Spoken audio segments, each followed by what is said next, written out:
You ever hear a story that starts with something, well, totally normal, like a headache, but ends up unpacking the deepest secrets of love and devotion? Well, that's exactly what we're doing today. We're going to dive into this amazing story that introduces us to a really powerful spiritual idea called bhakti. So, our story kicks off with a pretty strange problem. You could even call it a divine mystery, and it really sets the stage for a huge lesson. Okay, so here we go. The story starts with Lord Krishna, this major figure in Hinduism, often seen as the supreme being himself, and he's pretending to have a splitting headache. Right away, that should make you go, wait, what? Why would someone who's supposed to be in control of everything feel pain? That's our first big hint that something more is going on here.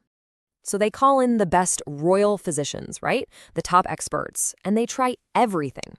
Every remedy, every trick in the book, and nothing. Not a single thing works. So the mystery just gets bigger. I mean, if the best doctors can't fix this, what on earth could? And this is where the story gets really wild. Krishna himself finally says what the cure is. The only cure. He needs the dust from the feet of his devotees. Just think about that for a second. This is a totally shocking thing to ask for. Because in this tradition, doing that, putting dust from your feet on the Lord's head, is considered a massive sin. And that brings us to the real heart of the story, the big question. Seriously, just take a second to think about it. What kind of person, what kind of devotee would be willing to risk, well, everything, maybe even eternal punishment, just to help with a headache? All right, let's see what happens next. It's time to find out how this impossible cure actually plays out. Who's going to step up? So the messenger goes to Krishna's most devoted followers. And their reaction? Pure shock. They're horrified. They're like, no way. We can't do that. If we put dust from our feet on the Lord, we'll go to hell. You can see their deep respect, but also their fear is just holding them back completely. Now, to really get why they're hesitating, you have to understand this concept. The dust from a true devotee's feet is seen as super sacred. It's a symbol of total humility, of the power of devotion itself. So to put that on the head of God, that would be like the ultimate sign of disrespect, a huge, unforgivable sin. So their no is coming from a place of deep reverence, but it's a reverence that's based on following the rules. So when Krishna gets the news, he's not mad. He's just disappointed. So he sends his messenger to a totally different group, the gopis of Vrindavan. And get this, he calls them his best devotees. This is it. This is the turning point of the whole story. What are they going to do? And wow, the difference is just night and day. It's stunning. The second the gopis hear that Krishna's in pain, they don't even hesitate for a second. There's no thinking about the rules, no fear for themselves. Their one and only thought is making him feel better. They're basically shouting, please, take it. Take as much as you need. Their love is just pure and completely selfless. And this is where you see just how deep their love goes. I mean, they were told it was a sin, that they'd suffer for it. And their answer? We're ready for that. And that's the whole point, isn't it? Their love was so powerful, so immense, that Krishna's happiness meant more to them than their own salvation. Way more. So this huge difference in their reactions, it's not just a cool twist in the story. It's actually a deep lesson about what devotion really is. It shows us there are two totally different ways to approach love. What this story really lays out for us are two different paths. You've got one path that's all about rules, respect, and doing things the right way. That's the first group of devotees. But then you have the gopis' path, which is all about spontaneous, passionate, selfless love. A love so big, it doesn't even see the rules. Let's break down that first path a bit. It's called Vaidhi Bhakti. It's all about awe and reverence.